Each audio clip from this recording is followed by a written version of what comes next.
Good morning, everyone. So I know it's morning, but I actually would like to start by asking a question. What is art to you?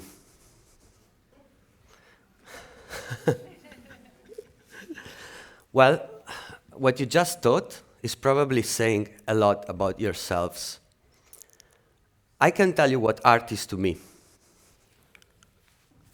Art is the only thing that can contradict itself without losing its core meaning. You see, when I was young, I was really struggling to find a meaning to existence. Of course, my passion for existentialist philosophers didn't really help with that. But anywhere I looked, I could only see imperfection. Business, politics, science, religion, they all had one thing in common. They wanted to be right. They wanted to hold the truth. Well, you see, with art, things are slightly different. Subjectiveness becomes the standard to define reality. And that's what makes it special for me. Another way to say that is that probably art represents the most human attribute of all, which is imperfection. When I joined the NFT space in early 2020, imperfection was a daily constant. There was a relatively small group of artists that were experimenting with something extremely innovative, with very little information to be shared. However, for those who were there, it was very clear that something important and revolutionary was happening. For the previous decade, we witnessed the origin and the consolidation of an extremely interesting phenomenon. Artists and creators began sharing their works online. This generally had the objective of increasing following to attract potential buyers or galleries or brands for committed works. But I don't think that was always the case. I think that many artists began to share their works for the ease of that, and because they were feeling inspired and they were happy to inspire other people in turn. In a way, we could say that the internet was finally evolving on meeting one of the most important necessities for creators, the necessity of sharing. What was missing, though, was a parallel evolution in the dynamics of the digital market. Confining value into potential gains has only benefited the platforms that were hosting the contents. Something felt incomplete and wrong there.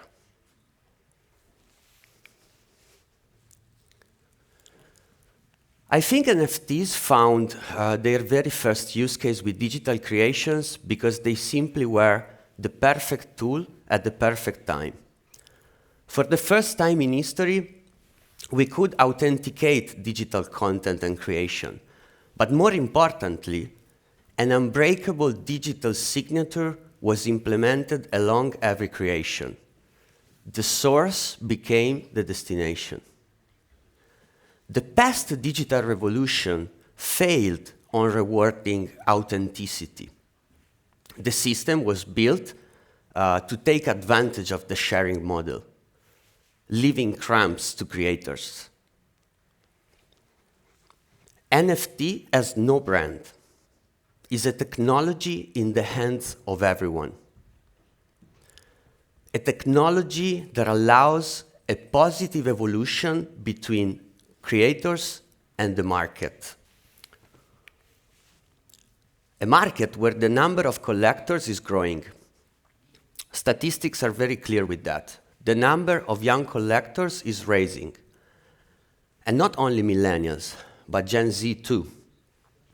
I don't know if you ever tried to collect an NFT, but I can assure you it's a very exciting experience. It's a bit like if the social media model meets the stock market. And it can get crazy, and of course, it also represents a potential appreciation of the assets in the future.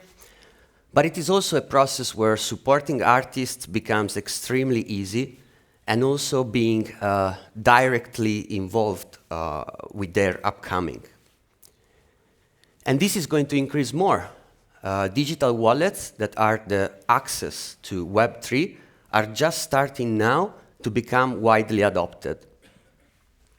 The Internet of the future is here, and NFT is just the perfect technology for it.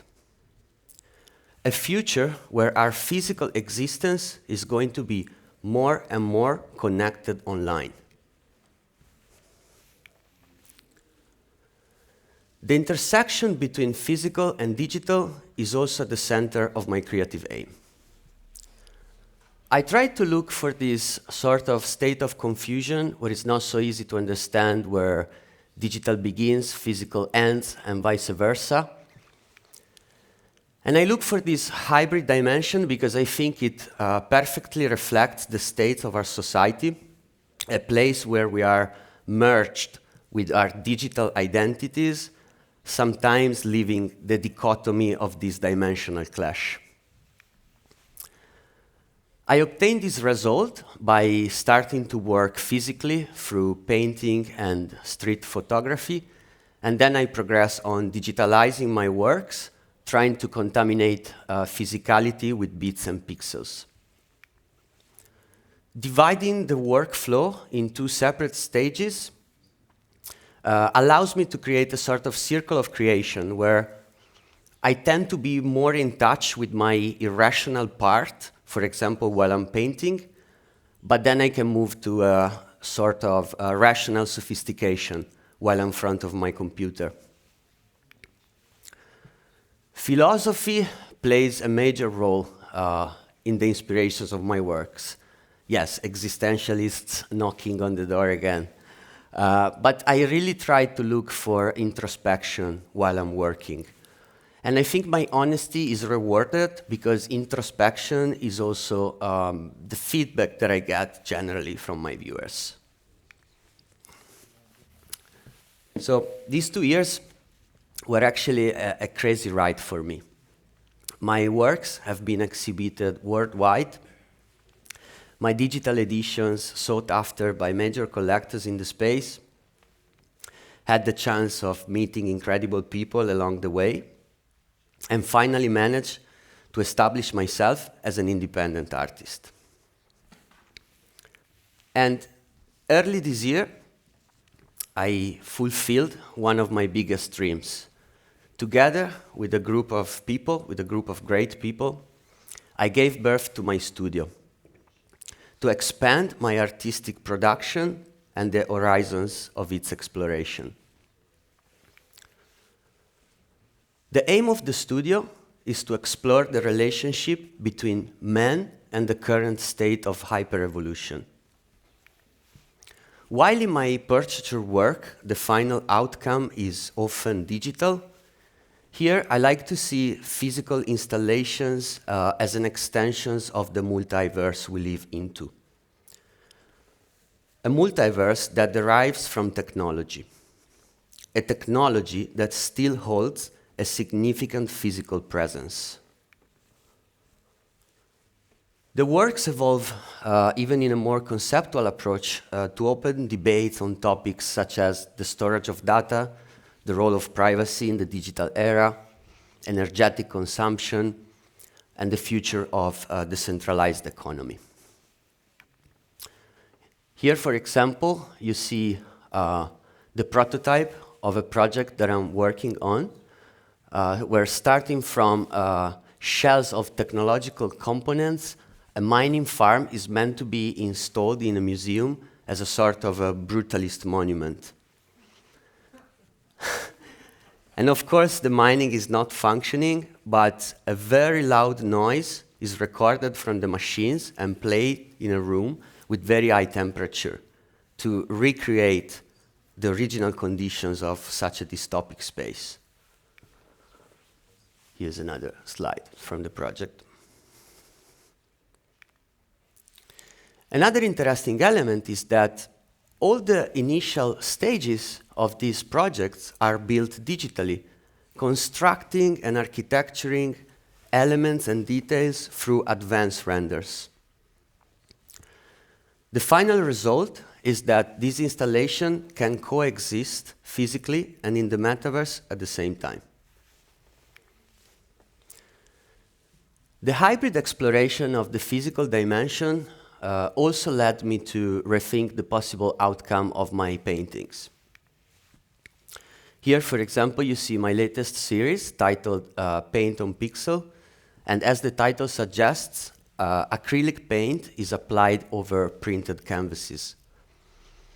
I had this idea while I was trying to find a way to encapsulate the number of input and information that we receive just while having a regular session on the internet.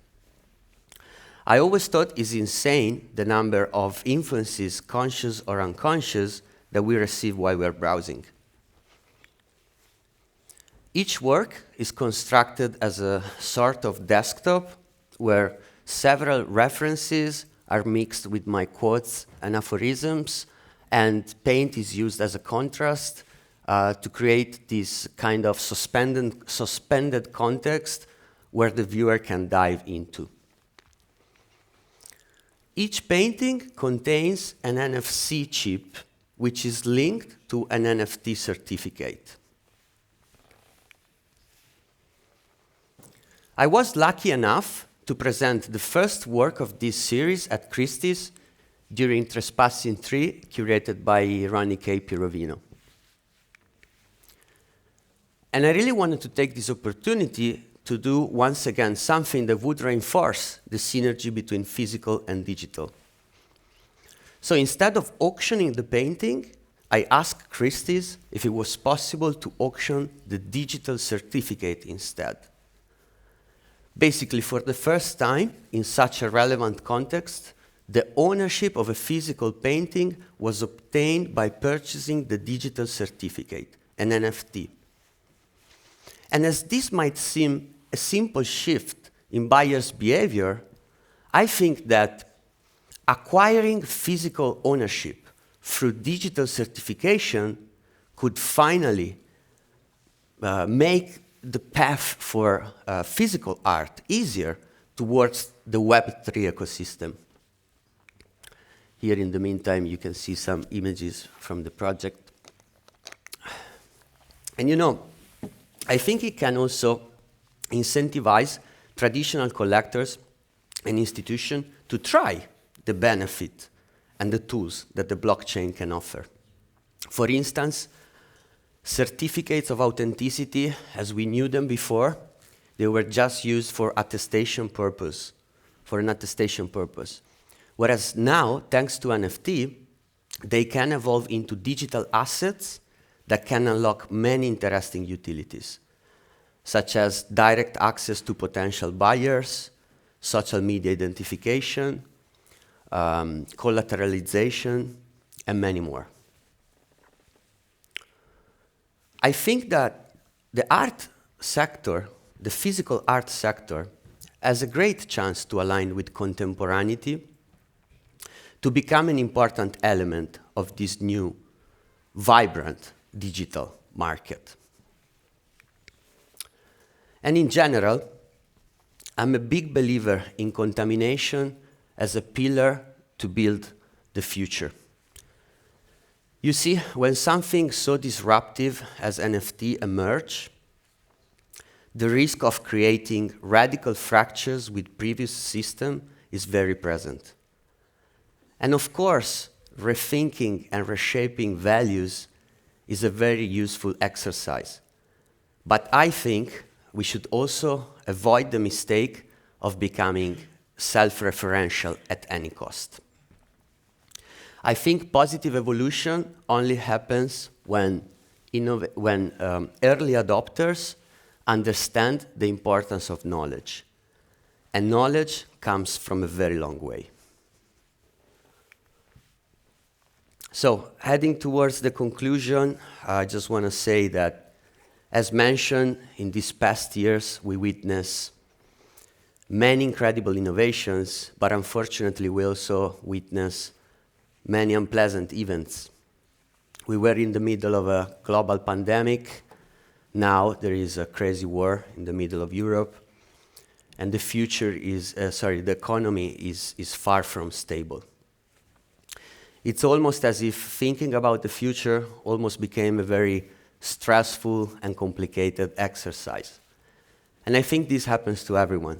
But when it happens to me, there is a quote from Peter Drucker that I really love to repeat to myself to find inspiration again.